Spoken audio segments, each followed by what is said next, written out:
U današnjem tutorialu bavit ćemo se sa izradom kviza u programu Kahoot. Znači za početak ovdje u desnom uglu će vam se ponuditi opcija da se ulogirate, odnosno da napravite account, bilo preko svog maila u obliku Gmaila, Yahoo ili koji već mail koristite. Nakon što ste se ulogirali i napravili account, stisnete opet gore u desnom uglu tipku Create. Te nakon što stisnete Create, Kahoot će vam ponuditi da li želite napraviti bilo kviz ili puzzle ili neku vrstu diskusije. Mi ćemo u ovom videu sada odabrati kviz. Na Create New ćemo stisnuti. Znači kako biste napravili kviz, prvo mu morate dati ime. Evo mi ćemo ovaj nazvati Škola za život. Zatim nakon toga traži od vas description, odnosno kratki opis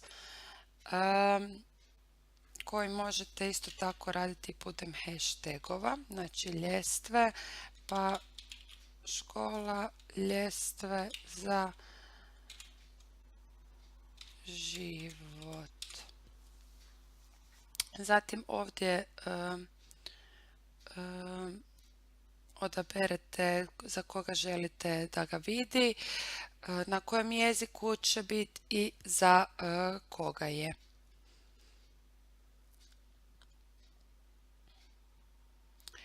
Kada unesete znači osnovne podatke, u desnom gornjem kutu ovdje stisnete OK, go. Zatim će od vas tražiti znači da customize your Kahoot with an awesome cover image, gdje možete stisnuti add image ili maybe later. Mi ćemo ovaj put stisnuti maybe later. Zatim, nakon što vam se otvorila vaša stranica gdje budete radili svoj kviz, unesite u kviz pitanja koliko god hoćete, znači klikom na add question. Ni sa pitanjima apsolutno niste ograničeni.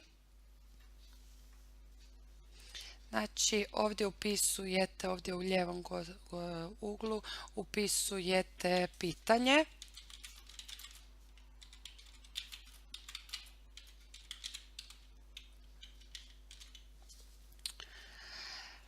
Znači onda ovdje stavljate na koliko želite da osoba ima vremena da odgovori. Mi ćemo ovo staviti minutu. U ove 4 kućice dajete opcije odgovora koje bi ponudili.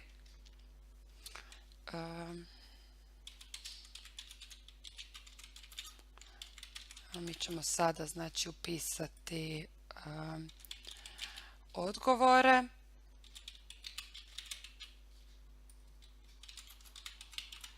I nakon što ste to upisali, stisnete na klik Next. I naravno prije nego što stisnemo Next, znači stavite kvačicu pokraj točnog odgovora. Može biti više točnih odgovora ili samo jedan.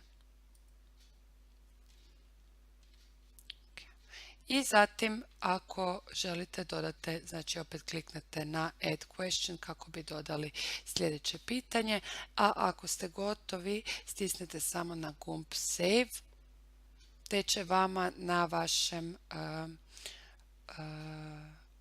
fajlu koji imate u Kahoot programu biti vidljiva vaš kviz koji ste napravili. Evo, s klikom na play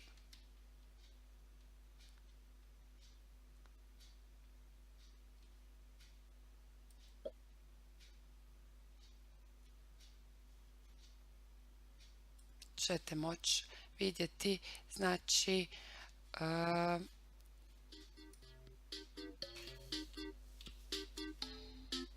vaš kviz. I to je